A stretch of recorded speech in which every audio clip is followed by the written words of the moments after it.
IB Masters Learning Center at ibmasters.com. And today we're going to look at the 14th question from the Digital SAT Test 1. 14 reads the passage, Euphorbia usula, leafy spurge, is a Eurasian plant that has become invasive in North America. It's always a good idea to ask yourself questions as you read. That is you being an active reader. And your question here might be, what is an invasive plant? So you might realize that it has the same root word as the word invade. So it's invading North America. So what the heck does that mean? Where it displaces, meaning takes the place of native vegetation. So vegetation that's native is the vegetation that's already here, and it sickens cattle. So it sounds like it's like invading. It's harming the other vegetation, and it's harming cattle. Now, when it says Isula, it's talking about, they don't say Euphorbia Isula every time, just Isula. It can be controlled with chemical herbicides, but that approach could also kill harmless plants nearby. Recent research on introducing engineered DNA into plant species to inhibit their reproduction may offer a path towards exclusively targeting E. isula.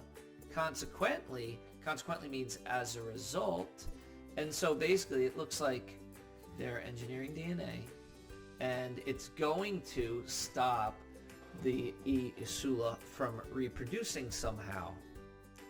And that's what we're leading into in the blank. Which choice most logically completes the text? Answer choice A, making individual E. isula plants more susceptible to existing chemical herbicides.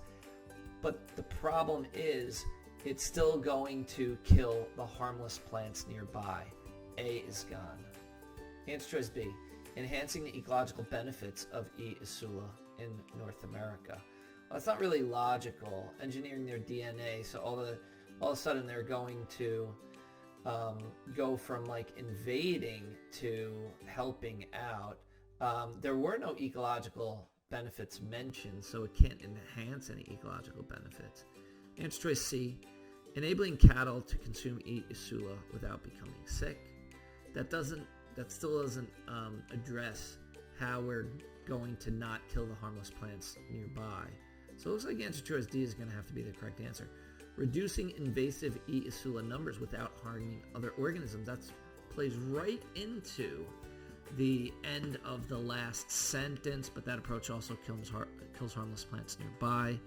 Answer choice D is your correct answer. Thank you for joining us today. If you like this video, click like. You can share it with someone who has difficulty with reading comprehension, completing the last part of the last sentence of the passage. Is there any question you'd like to see answered from any official PSAT or SAT or ACT? Leave that in the comments. I'd be happy to shoot a video on it. Click subscribe so you don't miss anything, and check out our 1-minute video on TikTok. Have a great day.